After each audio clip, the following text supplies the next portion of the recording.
안녕하십니까? 역사의 갈림길에 선 대한민국의 현실을 직시하고 그 깊은 이면을 파헤치는 시간입니다. 오늘 우리는 한나라의 운명이 어떻게 한 개인의 손에 의해 좌우될 수 있는지, 그리고 그를 둘러싼 거짓과 진실의 공방이 어떻게 우리의 미래를 뒤흔들고 있는지 목도하게 될 것입니다. 이 진실의 목소리가 더 널리 퍼져나갈 수 있도록 여러분의 구독과 공유는 이 어둠을 밝히는 등불이 됩니다.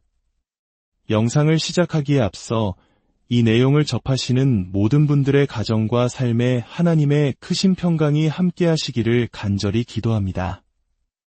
오늘 이야기는 지금 대한민국에서 벌어지고 있는 비상식적인 일들로부터 시작됩니다. 지난 금요일 국가의 모든 행정정보를 관리하는 국정자원관리원에서 끔찍한 화재가 발생했습니다. 무려 647개에 달하는 정부 핵심 서비스가 중단되었고 불길은 22시간 동안이나 계속되었습니다. 21세기 IT 강국이라 자부하던 대한민국의 심장부가 하루아침에 멈춰선 것입니다. 상상이나 할 수 있는 일입니까? 더 충격적인 것은 이토록 중요한 국가 정보 시스템에 대한 백업, 즉 예비 복사본이 제대로 준비되어 있지 않았다는 사실입니다. 우리는 조선시대를 살고 있는 것이 아닙니다. 우리 역사상 가장 위대한 군주 중 한 분이신 세종대왕께서는 후손들에게 역사의 교훈을 남기기 위해 조선왕조실록을 4곳에 나누어 보관하라는 지엄한 명령을 내리셨습니다. 임진왜란이라는 미증유의 국난 속에서 3곳의 사고가 불탔지만 단 하나가 살아남아 우리에게 위대한 기록 유산을 물려줄 수 있었습니다. 그런데 21세기 대한민국은 어떻습니까? 서버 하나를 복제해 다른 곳에 보관하는 것이 그리도 어려운 일이었을까요? 이 화재로 인해 대한민국의 행정 시스템 전체가 마비되는 사태, 이것을 과연 단순한 사고로만 보아야 할까요? 윤석열 대통령 시절 이미 이러한 사태를 예견하고 폭격에도 견딜 수 있는 제2의 지하 백업 센터 건설을 추진했으나 정권이 바뀐 후 예산이 대부분 삭감되어 문을 열지 못했다는 사실은 우리에게 더 큰 의문을 던져줍니다. 국가 시스템의 붕괴는 이뿐만이 아닙니다. 지금 대한민국은 중국인들에게 무비자 입국이라는 이름 아래 국경을 활짝 열어주었습니다. 신분증 사본 하나만 있으면 머무를 곳을 기재하지 않아도 감염병 신고를 하지 않아도 누구나 들어올 수 있는 나라가 되었습니다. 이것이 과연 정상적인 국가의 모습입니까? 과거 대한민국은 전 세계가 부러워하는 치안 강국이었습니다. 새벽 2, 3시에도 젊은 여성들이 거리를 활보할 수 있는 안전한 나라였습니다. 마약 청정국이라는 자부심도 있었습니다. 그러나 어느 순간부터 마약 사범이 급증하고 흉악 범죄가 들끓기 시작했습니다. 문재인 정부 시절부터 검찰의 마약 수사 기능이 약화되고 좌파 정권이 들어서면서부터 치안이 급격히 무너졌다는 사실을 우리는 기억해야 합니다. 이런 상황에 신원 확인조차 제대로 되지 않는 외국인들이 대거 유입된다면 이 나라의 안보는 과연 누가 책임질 수 있겠습니까? 이 모든 혼란의 중심에 한 인물이 있습니다. 바로 이재명 대통령입니다. 그의 지지율이 3주째 추락하며 40%대로 내려앉았다는 소식이 들려옵니다. 하지만 이것조차 과대평가된 수치일 수 있습니다. 국민들이 그의 실체를 아직 전부 알지 못하기 때문입니다. 진실이 모두 드러나는 날 그의 지지율은 10%는커녕 1%도 아까울 것입니다. 그는 과거부터 수단과 방법을 가리지 않는 인물이었습니다. 자신의 목적을 위해서라면 가족에게 차마 입에 담지 못할 욕설을 퍼붓고 음주운전, 사기, 공공건물 무단 침입 등 수많은 범죄 혐의를 받고 있습니다. 그는 입만 열면 거짓말을 한다 하여 입벌구라는 별명까지 얻었습니다. 과거 박근혜 대통령에게 존경한다고 말해놓고 뒤에서는 진짜 존경하는 줄 알더라며 비웃었던 일화는 그의 인격을 단적으로 보여줍니다. 10박 11일간 함께 골프를 치고도 김문기 씨를 모른다고 잡아떼고 대장동 사건, 대북 송금 사건 등 모든 의혹에 대해 나는 안 했다로 일관하고 있습니다. 이러한 그가 권력을 잡기 위해 어떤 일들을 벌여왔습니까? 자신의 방탄을 위해 불체포 특권을 스스로 만들고 당헌당규를 뜯어고쳤습니다. 그리고 그를 맹목적으로 옹호하는 개딸들과 그에게 부역하는 좌파 언론들이 합세하여 지금의 이 괴물 같은 정권을 탄생시켰습니다. 지금 대한민국은 이재명을 위한 나라가 되어가고 있습니다.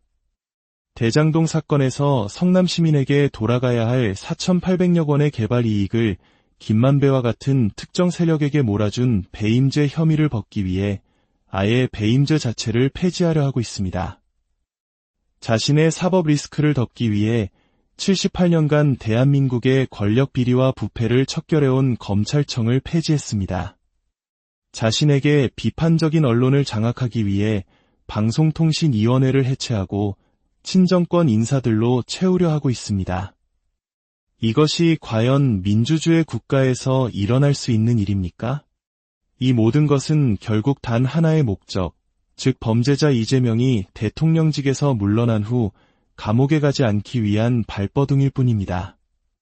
이처럼 안팎으로 위기에 몰린 그가 앞으로 어떤 막가파식 행동을 할지 우리는 심히 우려하지 않을 수 없습니다.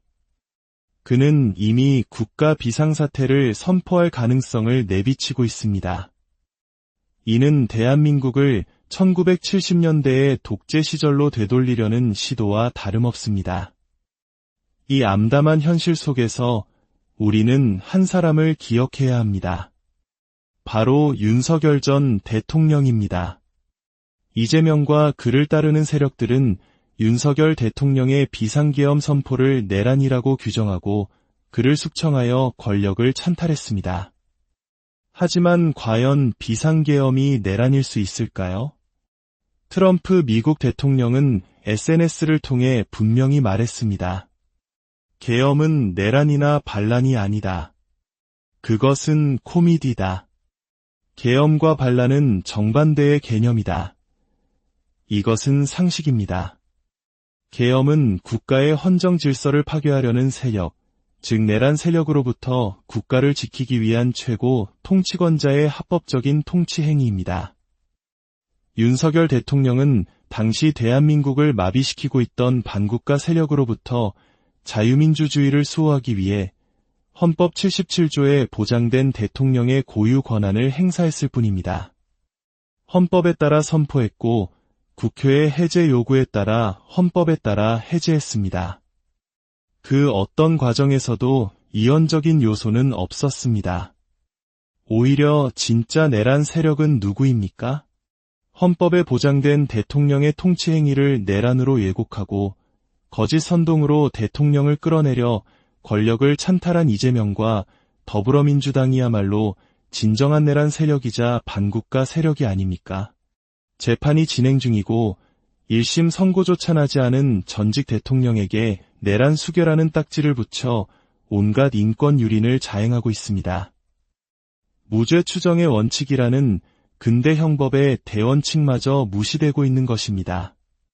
수척해진 모습으로 법정에 출두하는 윤석열 대통령의 모습은 이 정권이 얼마나 비열하고 잔인한 방식으로 정치 보복을 자행하고 있는지를 전 세계에 똑똑히 보여주고 있습니다.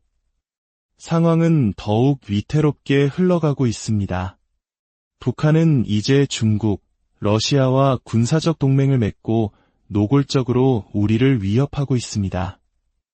이는 6.25 전쟁 직전 북한이 소련과 중국의 지원을 약속받고 남침을 감행했던 상황과 너무나도 흡사합니다. 이런 위중한 시기에 정동영 통일부 장관은 북한의 핵 보유를 인정하자 우리 군의 실사격 훈련을 중단하자는 망언을 쏟아내고 있습니다. 스스로 무장해제를 하자는 것과 무엇이 다릅니까? 여기에 더해 무비자로 유입된 수많은 중국인들이 대한민국 내부에 자리 잡고 있습니다. 만약 중국이 수만 척의 어선을 이용해 서해안으로 침투하고 내부의 중국인들이 호응하여 관공서를 불지르고 사회를 혼란에 빠뜨린다면 우리 군과 주한미군은 손을 쓸 수 없게 될 것입니다. 내부에 너무나 많은 적이 있기 때문입니다. 이것이 바로 이재명 정권이 꿈꾸는 대한민국의 미래입니까? 존경하는 국민 여러분, 그리고 해외 동포 여러분, 우리는 지금 체제 전쟁의 한복판에 서 있습니다. 자유민주주의를 수호하려는 세력과 거짓과 선동으로 나라를 사회주의와 전체주의의 나락으로 떨어뜨리려는 세력 간의 피할 수 없는 싸움입니다. 정치에 무관심한 대가는 가장 저질스러운 인간들에게 지배당하는 것이라고 했습니다. 이제 더 이상 침묵해서는 안 됩니다. 이재명과 그를 추종하는 세력들의 민낯을 똑똑히 보고 기억하고 주변에 알려야 합니다. 김민석 국무총리가 종교단체 신도 3,000명의 개인정보를 도용하여 불법적으로 당원을 가입시키고 경선에 개입하려 했다는 충격적인 사실이 드러났습니다. 이것이 그들이 말하는 민주주의입니까?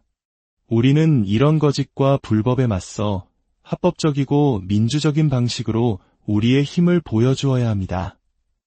국민의힘 책임당원으로 가입하여 진정으로 국가와 국민을 위하는 인물들을 우리의 손으로 직접 뽑아야 합니다.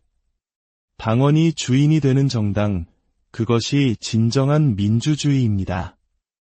지금 이 순간에도 윤석열 대통령은 차가운 감옥에서 외로운 싸움을 이어가고 있습니다. 그는 오직 국민과 미래 세대만을 믿는다고 했습니다. 우리가 그를 지키지 않으면 누가 지키겠습니까? 그의 무죄를 믿고 그의 명예회복을 위해 함께 싸워야 합니다. 어둠이 깊을수록 새벽은 가깝습니다. 거짓은 결코 진실을 이길 수 없습니다. 우리가 눈을 똑바로 뜨고 정신을 바짝 차리고 함께 행동한다면 위기를 극복하고 자유롭고 자랑스러운 대한민국을 반드시 지켜낼 수 있을 것이라 굳게 믿습니다. 하나님의 보호하심이 위기에 처한 우리 대한민국과 진실을 사랑하는 여러분 모두와 함께하기를 간절히 소망합니다. 감사합니다.